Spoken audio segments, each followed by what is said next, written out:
Today marks the astonishing dissonance in world affairs on the very day that a United Nations Commission of Inquiry concludes that Israel is committing genocide in Gaza, fulfilling 4 of the 5 criteria set by international law, including deliberate starvation and reproductive violence. Israeli tanks are rolling deeper into Gaza City, and that juxtaposition is almost unbearable.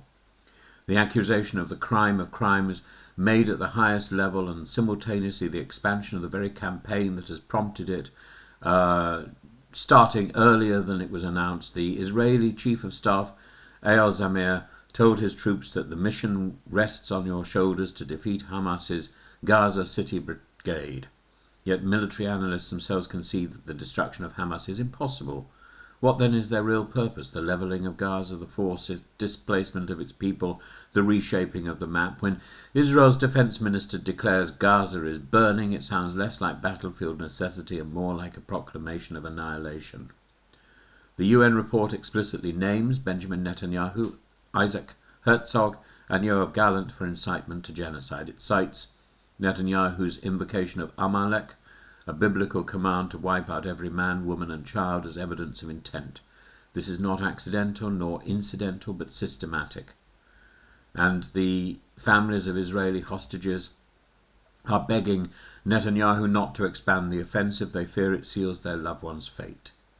International reaction is growing. The EU's Kaja Kallas warns that the assault will make an already desperate situation worse. Ireland's President Michael D. Higgins has called for Israel's exclusion from the United Nations. Progressive Jewish groups in the United States call the invasion Chilul Hashem, a desecration of God's name. And protests from Milan to Berlin swell with cries of famine and destruction. Israel, however, rejects the genocide charge, calling it Hamas propaganda laundered by the UN. It insists its war is the most moral and important duty.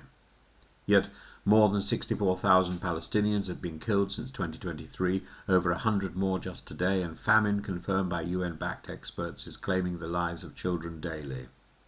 The scale of devastation, the timing of today's report, the sight of civilians fleeing a burning city together form an image that beggars belief. A nation accused of genocide pressing ahead with actions that seem to confirm the charge. This is not merely another phase in a tragic war.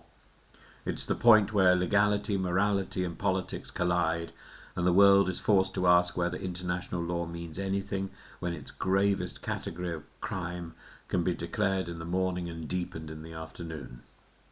This is a shocking disgrace, and maybe it goes beyond words.